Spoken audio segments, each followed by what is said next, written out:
극동방송 애청자 여러분 평안하십니까? 이 시간 디모데후서 4장 7절과 8절 말씀으로 노후 준비보다 중요한 사후 준비라는 제목으로 말씀을 나누고자 합니다. 우리가 피할 수 없는 것이 있습니다. 세월이 흘러가면서 나이 드는 것 피할 수 없죠. 그래서 사람들은 노후를 준비합니다. 노후에 필요한 경제력을 준비하고 건강을 위해서 운동도 합니다. 또 한 가지 피할 수 없는 것은 죽음입니다. 우리는 때가 되면 한 사람도 예외 없이 이 세상을 떠납니다. 그런데 죽음을 준비하며 사는 사람은 많지 않은 것 같습니다. 죽음을 준비하는 사람이 지혜로운 사람 아닐까요? 노후 준비는 몇 년을 위한 것이지만 사후 준비는 영원을 위한 것이기 때문입니다. 이 세상에서의 삶이 끝이 아니라는 것을 믿는다면 사후 준비를 해야 합니다. 어떤 것들이 있을까요? 첫째로 구원받는 것입니다. 가장 중요한 사후 준비죠. 우리가 천국에 가고 못 가는 것은 하나님의 주권입니다. 하나님이 결정하십니다. 그런데 그 결정의 근거를 우리에게 가르쳐 주셨죠. 요한복음 3장 3절에 사람이 거듭나지 아니하면 하나님의 나라를 볼 수 없느니라. 하나님 나라에 들어갈 수 있는 길은 거듭남에 있다는 것이죠. 거듭남이 무엇입니까? 영적으로 다시 태어나는 것입니다. 예수님이 나의 죄를 위하여 십자가에서 죽으시고 부활하신 나의 구세주라는 것이 믿어지는 사건입니다. 예전에는 믿어지지가 않았어요. 내가 죄인이라는 것을 인정할 수가 없었어요. 내가 왜 죄인이야? 지금까지 살면서 누구 돈 떼먹은 적도 없고 피해를 입힌 적도 없는데.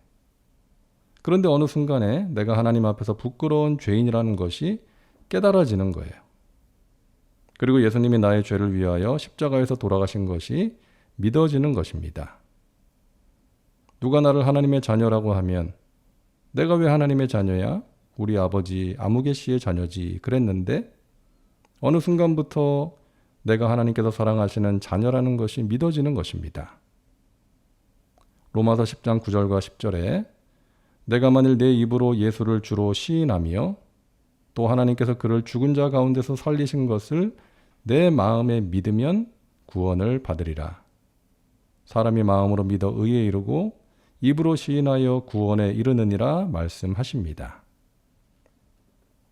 어느 목사님이 이야기를 들었습니다. 아버지가 목사님이어서 교회에 있는 시간이 많았고 아버지가 하시는 수많은 설교를 들으면서 자랐습니다. 대학교에 가서 CCC에 들어가서 사형리, 4가지 영적 원리로 전도를 많이 했습니다. 나중에는 사형리 전도를 가르치는 강사가 되었대요. 어느 날 학생들에게 사형리를 가르치고 있었는데 하나님께서는 당신을 사랑하시고 당신을 위한 놀라운 계획을 가지고 계십니다. 그런데 사람은 죄에 빠져 하나님으로부터 떠나 있습니다. 그러므로 하나님의 사랑과 계획을 알 수 없고 또 그것을 체험할 수도 없습니다. 예수 그리스도만이 죄를 해결할 수 있는 유일한 길입니다. 예수 그리스도를 나의 구주, 나의 하나님으로 영접해야 합니다. 그러면 우리는 우리 각 사람에 대한 하나님의 사랑과 계획을 알게 되며 또 그것을 체험하게 됩니다. 그렇게 평소처럼 사형리의 내용을 읽으면서 설명을 하는데 그 순간 그 내용이 다른 사람 이야기가 아니라 자신의 이야기라고 믿어졌다는 거예요. 그때 비로소 예수님을 나의 구주로 영접했다. 그때가 자신이 거듭난 순간이요 구원받은 순간이었다라고 말하는 것을 들었습니다. 교회를 오래 다녔다고 구원받는 것이 아닙니다. 목사의 아들이라고 구원받는 것이 아닙니다. 마음으로 나의 구주 되신 예수님을 믿을 때 구원을 받는 것입니다. 예수님이 나의 죄를 위하여 십자가에서 죽으시고 부활하신 나의 구세주라는 것이 믿어질 때 구원을 받는 것입니다. 둘째로 우리가 해야 하는 사후 준비는 믿음으로 오늘을 사는 것입니다. 바울은 다음 세상을 믿었습니다. 하지만 현재를 소홀히 하지 않았습니다. 선한 싸움을 싸웠고 표대를 향해 달려갔고 믿음을 지켰습니다. 교회와 성도를 섬기는 일에 최선을 다했습니다. 예수님께서 이런 말씀하셨죠. 나더러 주여 주여 하는 자마다 다 천국에 들어갈 것이 아니요 다만 하늘에 계신 내 아버지의 뜻대로 행하는 자라야 들어가리라. 이 말씀의 의미는 참된 믿음에는 행함이 따른다는 것입니다.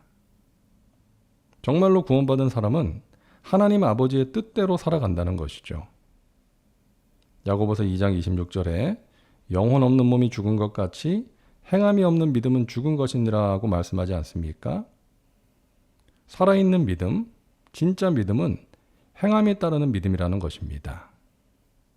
하나님의 뜻이 무엇인지 알고 싶어지고 그 뜻대로 살고 싶어집니다. 내가 어떻게 하면 주님께서 기뻐하실까에 관심이 생기는 것입니다. 하지만 말씀대로 사는 것이 쉽지 않죠. 우리가 연약하기 때문이고 이 세상이 그런 세상이기 때문입니다. 하지만 포기하지 않고 달려가는 것입니다. 그래서 바울은 내가 선한 싸움을 싸웠다, 달려갔다, 힘써 믿음을 지켰다라고 말하는 것입니다. 편안한 싸움은 없습니다. 싸움은 힘이 듭니다. 하지만 힘들다고 피하면 안 되는 것입니다. 죄의 유혹과 싸워야 하고 마귀의 시험과 싸워야 하고 육신의 정욕, 안목의 정욕, 이생의 자랑과 싸워야 합니다. 적당히 신앙생활하려는 마음과도 싸워야 합니다. 내 안에 생기는 부정적이고 악한 생각들과도 싸워야 합니다. 그 싸움은 나의 힘과 의지로 이길 수 없는 싸움이기 때문에 나의 힘이 되신 하나님, 나의 연약함을 도우시는 성령님을 의지하는 것입니다. 셋째로 우리가 해야 하는 사후 준비는 영원한 것에 투자하는 것입니다. 이 세상의 것들은 영원하지 않습니다. 그렇게 우리는 이 세상의 것들에 삶의 목적을 두고 살면 안 됩니다. 영원한 것을 바라보고 영원한 것을 위해 살아야 하는 것이죠. 무엇이 영원한가요? 하나님 나라에 쌓여진 것만 영원합니다. 그러므로 여러분, 사람에 투자하시기 바랍니다. 예수님이 이 땅에 남기신 것은 제자들이었습니다. 제자를 부르시고 그들과 함께 사역하셨습니다. 그들에게 많은 시간과 에너지를 투자하셨죠. 결국 그들이 얼마나 큰 일을 감당했습니까? 영원히 남는 것은 영적인 자녀입니다.